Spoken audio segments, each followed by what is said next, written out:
ఈ ఊరు మాదిరో, ఈ గుంతల రోడ్డు మాదిరో, ఈ కరెంటు పోలు మాదిరో, ఈ లైటు మాత్రం వెలగదురో. ఇంటూరి గారు హమారా ఎమ్మెల్యే గారు, ఎక్ బార్ దేఖో సారు, ఈ సడక్ హమారా సారు, ఈ లింగసముద్రం రోడ్డు సారు.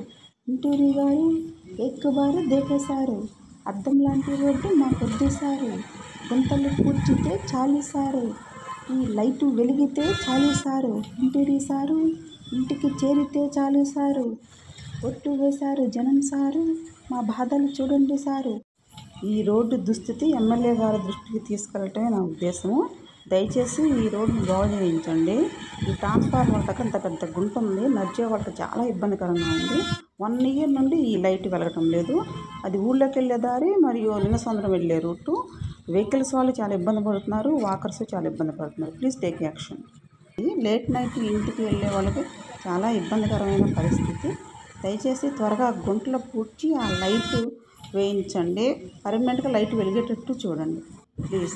లైట్ లేకపోవడం వల్ల బెంచెస్ మీద అసాంఘిక శక్తులు ఉంటున్నాయి. లేట్ నైట్ ఇంటికి వచ్చే వాళ్ళకి చాలా ఇబ్బందికరమైన పరిస్థితి. అండ్ ట్రాన్స్ఫార్మర్ దగ్గర ఆ వాటర్ అలా గుంటలో నిలబడటం వల్ల వాక్ చేసే వాళ్ళకి కానీ వెహికల్ మీద వెళ్ళే వాళ్ళకి కానీ చాలా డేంజరస్. ప్రమాదం జరిగిన తర్వాత చర్యలు తీసుకునే బదులు ముందుగానే మేలుకోవడం మంచిది. దయచేసి ఒక గుంటలో పూడిపించి లైట్ పర్మనెంట్గా వెలిగేటట్లు చేయాలని కోరుచున్నాము. కలకల్లాడే రోడ్లు ఏమీ అవసరం లేదండి. ఆల్రెడీ వెహికల్ లైట్స్ పడి వాటర్ మెరిసిపోతున్న మెరుపులు చాలు. గుంటలో పూడిపించి లైట్లు వేయించండి చాలు. Thank you.